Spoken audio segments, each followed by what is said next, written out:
Assalamualaikum warahmatullahi wabarakatuh. Alhamdulillah.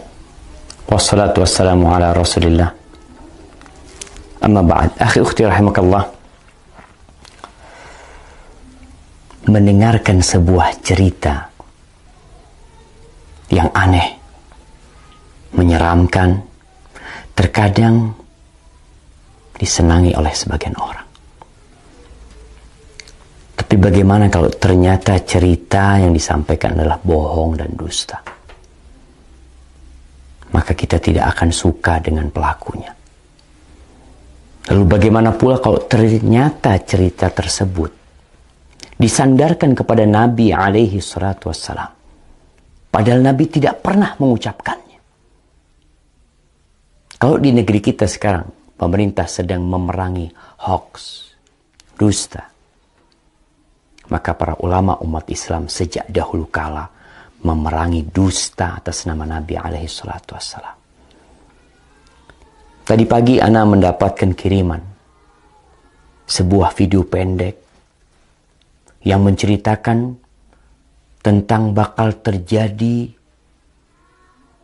sesuatu yang mengerikan apabila pertengahan Ramadan itu tepat pada hari Jumat. Dengan semangat dia membacakannya, membuat orang yang menontonnya akan tertarik dan mungkin percaya. Dan memang dusta apabila diulang-ulangi, disebarkan, terkadang bisa menjadi sesuatu yang diyakini oleh manusia kebenarannya, padahal itu hoax. Dan Rasul sallallahu alaihi wasallam mengatakan, "Man kadzaba alayya muta'ammidan falyatabawa maq'adahu minan nar."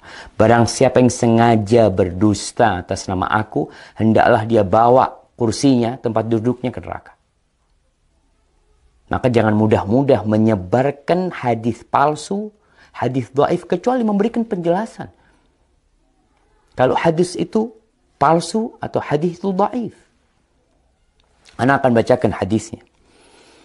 An Ibnu Mas'ud, dari Abdullah bin Mas'ud radhiyallahu taala anhu qala Rasulullah sallallahu alaihi wasallam, Rasulullah sallallahu alaihi wasallam bersabda, padahal Nabi tidak pernah menyabdakan hal ini.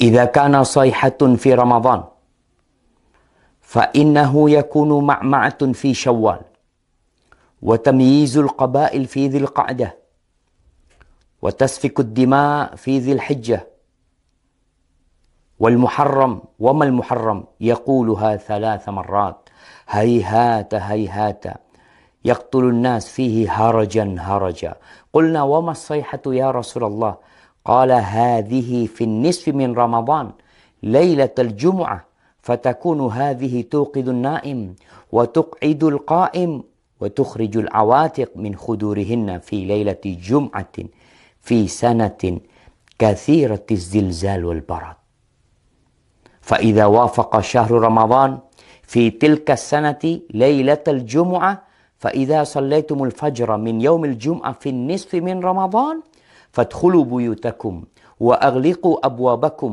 وسدوا كوكم ودثروا أنفسكم وسدوا آذانكم فإذا أحسستم بالصيحة فخروا لله سجدا وقال سبحان القدوس ربنا القدوس فإن من فعل ذلك نجا ومن لم يفعل هلك. Jamaah rahimakumullah. Ramadan tahun ini, tanggal 15 Ramadan, insya Allah hari Jumat. Ini yang menyebabkan penyebar hadis ini. Karena hadis ini seakan-akan akan berlaku tahun ini. Yang artinya dari Abdullah bin Mas'ud radhiyallahu taala anhu, Rasulullah sallallahu alaihi wasallam bersabda, apabila ada suara dahsyat tepat di bulan Ramadan, maka itu akan terjadi beruntun sampai bulan Syawalnya. Banyak di antara golongan manusia lebih memisahkan diri. Mereka bergerombol-gerombol di bulan Dzulhijjahnya. Pertumpahan darah banyak terjadi di bulan Dzulhijjah tersebut. Juga semakin klimak ketika masuk di bulan Muharram. Rasulullah sallallahu alaihi wasallam menyebutkan hal itu 3 kali. Apa yang harus kami lakukan di bulan Muharram? Para sahabat bertanya, sayang. Sungguh sayang, kata beliau. Mereka tidak mengetahui dan apa yang harus dilakukan di bulan Muharram. Saat itu di antara manusia banyak yang saling membunuh. Apa suara dahsyat itu ya Rasulullah? Sahabat bertanya kepada Nabi SAW. Suara keras itu adalah mulai terjadi di pertengahan bulan Ramadan yang bertepatan di malam Jumat. Suara dahsyat itu mengagetkan orang-orang yang sedang tidur, menjatuhkan orang yang sedang berdiri. Segala benda terhempas jauh keluar dari tempatnya, atau para wanita yang masih gadis akan keluar dari kamar-kamarnya. Malam Jumat pertengahan Ramadan itu terjadi goncangan dahsyat dan cuaca sangat dingin. Banyak sekali terjadi gempa, banyak sekali yang seperti yang kita lihat lah, gempa di mana-mana mungkin. Kemudian apabila bulan Ramadan itu tepat di tahun itu, dan kalian sedang melaksanakan sholat subuh malam Jumat di pertengahan bulan Ramadan tersebut, masuklah ke dalam rumah, kuncilah pintunya, tutuplah kepala kalian, lindungi tubuh kalian, dan tutup telinga kalian.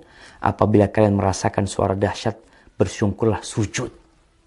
Nih, ada sujud. Kita tahu sujud itu ada sujud syukur, sujud tilawah, kemudian ada sujud sahwi, ada sujud ketika sholat. Ini sujud ketika mendengar suara keras. Membaca Subhanal Quddus, Rabbunal Quddus. Karena sesungguhnya apabila kalian melakukan itu, niscaya selamat. Jika tidak, tentunya akan binasa. Ini tersebar jemaah di beberapa tulisan. Ini ambil dari beberapa tulisan yang ada di internet. Kemudian video itu juga telah tersebar, yang disebarkan oleh ya entah siapa yang menyebarkan hal itu, menyebarkan hoax. Kita lihat sekarang bagaimana hukum hadis ini. Para ulama menjelaskan hadzal hadis munkar la yasih. Hadis ini mungkar, tidak benar. Al-Uqaili mengatakan laisa li hadzal hadis aslun min hadithi thiqah.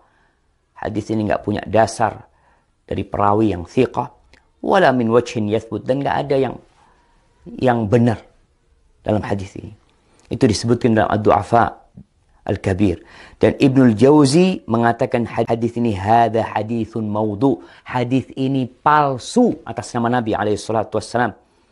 Kemudian Syekh Albani mengatakan maudhu'un, hadis ini palsu, diriwayatkan oleh Nuaim ibn Hammad dalam kitab Al-Fitan. Dan Al-Imam Al-Zahabi mengatakan qultu dha maudhu' wa maslama saqit matruk. Ini hadis palsu. Perawinya ada yang matruk, yang dituduh berdusta jamaah. Ditinggalkan. Lalu kita meriwayatkannya, menceritakannya kepada umat, menyebarkannya. Atas nama Nabi SAW. Nabi bersabda, padahal Nabi tidak pernah menyabdakan hal itu. Jamaah, ma min qaul. Tidak ada satu ucapan yang keluar, melainkan ada raqib, ada atid. Ma yalfidu min qaulin illa ladaihi raqibun atid. Akan ada yang mengawasi, mencatatnya. Tapi mungkin sebagian mengatakan, Ustadz kan boleh meriwayatkan hadis dhaif. Kan ada ulama yang berpendapat seperti itu. Kan ada khilaf di antara para ulama. Nah, Anda akan sebutkan para ulama yang membolehkan meriwayatkan hadis dhaif. Yang pertama mereka mengatakan ini dalam fadailul a'mal. Dalam fadilah beramal. Bukan dalam menceritakan hal yang gaib. Yang mana itu berkaitan dengan akidah seorang hamba nanti. Boleh mengamalkan hadis-hadis dhaif dalam fadailul a'mal dengan catatan 3. Yang pertama, hadisnya tidak terlalu dhaif. Kalau yang tadi palsu. Yang kedua, hadis ini masuk dalam kaidah umum sebenarnya. Yang ketiga, tidak boleh meyakini ketika mengamalkan bahwa itu dari Nabi SAW. Hanya orang ini hati-hati mengamalkannya. Maka hadis palsu, hadis yang dhaif sekali tidak boleh. Kalau antum mau menyampaikan sebuah hadis yang dhaif, sampaikan kalau ini dhaif, kalau ini palsu, agar orang faham. Dan mereka tidak tertipu dengan apa yang kita sampaikan. Barakallahu fikum.